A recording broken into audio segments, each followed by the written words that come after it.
सोना चांदी की कीमतें इस हफ्ते रोलर कोस्टर राइड के जैसे रही। किसी दिन ऊपर तो अगले ही दिन नीचे। खरीदारी और बिकवाली का मिक्स बीते हफ्ते दिखाई दिया। सोने चांदी खरीदने वालों के लिए ये सप्ताह बहुत अच्छा रहने वाला है।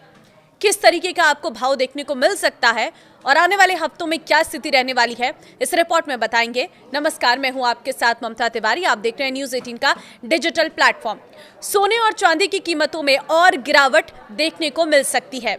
हालांकि सराफा बाजार में उतार चढ़ाव जारी रहने की संभावना है। एक्सपर्ट्स ने कहा है कि निवेशक अमेरिकी अर्थव्यवस्था के महत्वपूर्ण आंकड़ों जैसे महंगाई दर, सकल घरेलू उत्पाद जीडीपी और फेडरल रिजर्व की नीतियों पर खास नजर बनाए हुए हैं।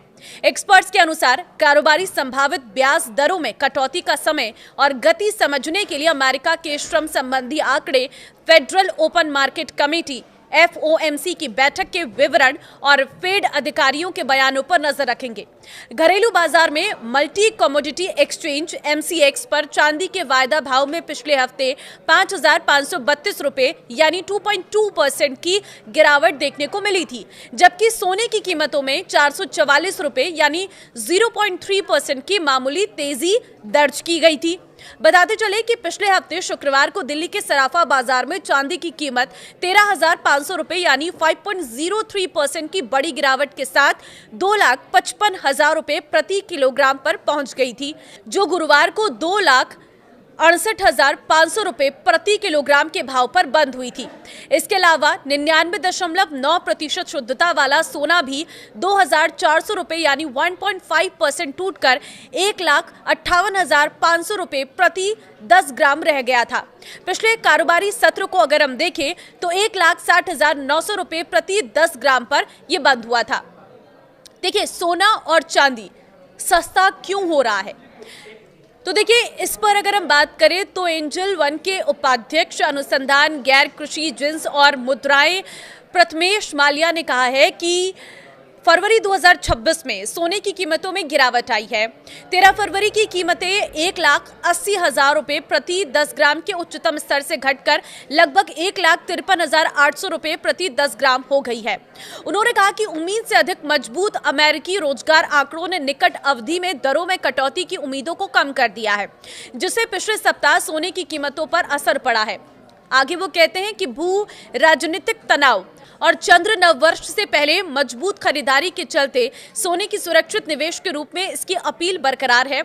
इस सप्ताह मंदी और तेजी के बीच जो खींचतान है वो जारी है और आने वाले सप्ताह में भी इसमें अस्थिरता बनी रहेगी। अगर बात इंटरनेशनल मार्केट की करें तो कॉमिक्स गोल्ड फ्यूचर्स में 84 अमेरिकी डॉलर या 1.7% की वृद्धि हुई, जबकि चांदी में मामूली बढ़त दर्ज करते हुए 77.27 अमेरिकी डॉलर प्रति औंस पर बंद हुई है। ट्रेडिंग सेक्शन के अधिकांश समय में सोने की कीमतों में उतार चढ़ाव देखा गया, लेकिन विदेशी बाजार में यह 5,000 अमेरिकी डॉलर प्रति औंस से ऊपर सकारात्मक स्तर पर बंद हुई। प्रणव मेयर ने कहा है कि व्यापारियों के बीच स्पष्टता की कमी के बीच बुलियन कंसोलिडेशन के दौर से गुजर रहा है, क्योंकि वे प्राइस की दिशा को लेकर विभाजित है और नए मौलिक कारकों की तलाश कर रहे हैं।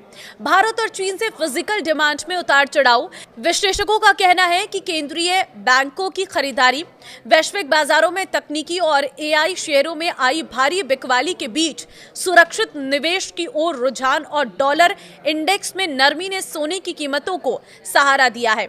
हालांकि भारत और चीन से फिजिकल डिमांड में उतार चढ़ाव, ETF निवेशकों द्वारा मुनाफा वसूली और अमेरिका के मजबूत मैक्रो आंकड़ों ने तेजी को सीमित कर दिया। आगे बताते हैं कि चांदी की कीमतों में भी पूरे सप्ताह अस्थिरता देखी गई, जिसमें दो तरफा उतार चढ़ाव और उच्च स्तर पर समय समय पर मुनाफा वसूली हुई।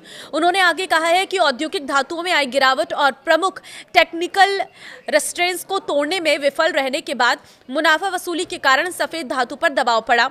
इस पर तकनीकी शेयरों के नेतृत्व वाली ग्लोबल इक्विटी बिकवाली का भी दबाव था, जिसने सभी एसेट क्लास में जोखिम लेने की प्रवृत्ति को कम कर दिया।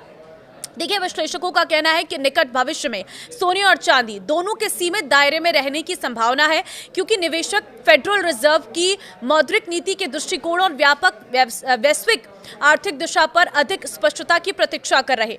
तो आने वाले हफ्ते की बात करें तो मार्केट एक्सपर्ट्स ज्यादा आशावादी नहीं है। उनका कहना है कि यही उतार चढ़ाव इस हफ्ते देखने को मिल सकता है।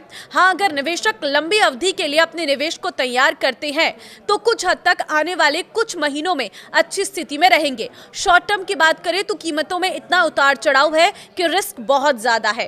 तो अब आपकी मर्जी, आपको सोना खरीदना है, चांदी खरीदना है या नहीं। लेकिन इस वक्त कीमतें कम हुई हैं, कुछ और समय के लिए कीमतें कम होंगी और उसके बाद कीमतों में बढ़ोतरी भी हो सकती है, ऐसा मार्केट एक्सपर्ट्स का मानना है। तो इस वीडियो को शेयर कर दीजिए उन लोगों के साथ जिनके घर में शादियां होने वाली है, जो सोने की खरीदारी करना चाहते थे, क्योंकि अभी कीमतें कम हुई है, इस समय खरीदारी करना उनके लिए प्रॉफिटेबल हो सकता है। फिलहाल इस वीडियो में आपकी क्या राय है सोने चांदी को लेकर, मुझे कमेंट में राय जरूर दें।